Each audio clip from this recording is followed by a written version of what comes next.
went several days without answering messages. My mother sent me pictures of the dress she was planning to wear, as if that made up for anything. My brother sent stupid stickers in a group chat, as if nothing had happened. Everything superficial, everything fake, and then something else happened, something that changed everything. I received a handwritten letter. There was no name on the envelope, just my home address written in hurried handwriting. I opened it, not knowing what to expect. Inside there was a single sheet of paper written from top to bottom. It was from my brother's ex, the baby's mother. I didn't know she knew me well enough to write to me, but what she said left me frozen. The letter began without preamble. No, I hope you're well, or formalities. It was as if she was also tired, as if she needed to let it out. And as soon as I read the first few lines I understood why she was writing to me, because I know they didn't tell you the truth. No one is going to tell you this, but you have to know before you get married, before you continue to believe that it was all just a bad choice of date or a misunderstanding. I continued reading with trembling hands. Each word felt like a stone being thrown at me. He never planned a baby shower. There is no such event. It was never scheduled for the 8th. There's no venue booked, no food, no guests, nothing. It was all made up. I know because he told me himself, when I confronted him. Hey Pissin. He said that as soon as he found out your wedding date, he started acting strange. She thought it had to do with nerves about the baby or the commitment, but one day she overheard him talking on the phone with his mother. My mother saying, this is going to make her explode.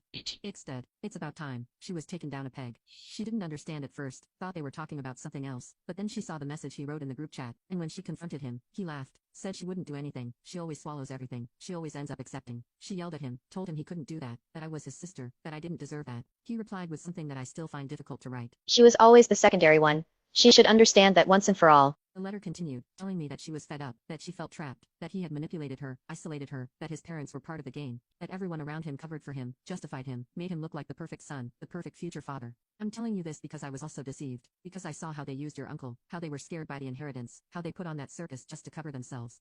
Nobody was planning to go to your wedding. Nobody until the money became a threat. I sat down at the kitchen table, the letter in my hands, my mouth dry. I wanted to throw up. I wanted to cry but I couldn't.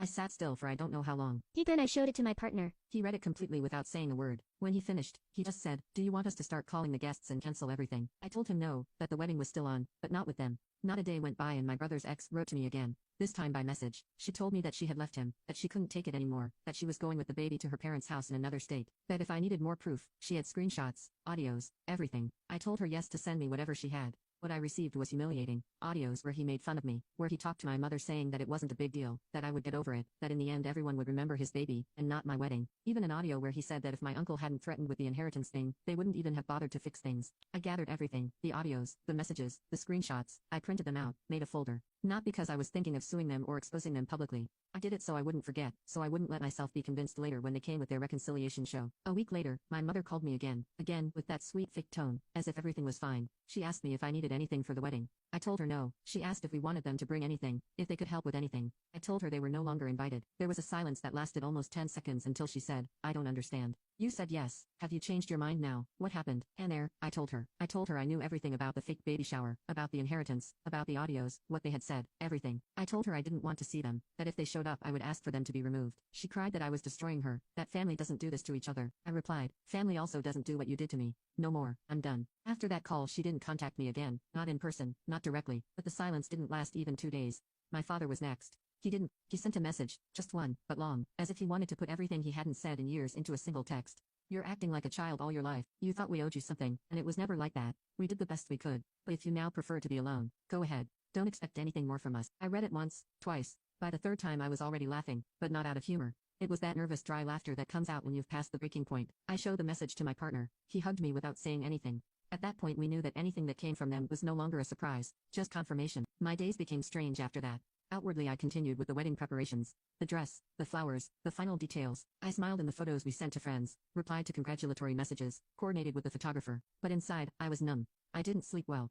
I would wake up thinking about what they would say next, what they would invent, what they would do on the wedding day to get attention. And then the behind-the-scenes movements began. First came messages from distant cousins, people who hadn't spoken to me for years, writing things like, don't you think you're overreacting? In the end, it's your family. You're going to need them someday. They are very sad about how you are acting. I replied, only once with a screenshot of my dad's message. Then, silence. Let everyone draw their own conclusions. But they didn't stop there. My brother started posting things on Facebook, photos with my parents, phrases about the real family that doesn't abandon, about supporting each other in difficult times. He didn't mention me by name, but it wasn't necessary. Everyone knew. Everyone understood. Some friends sent it to me angrily. Do you want me to answer? They would say, I asked them not to. It wasn't worth it.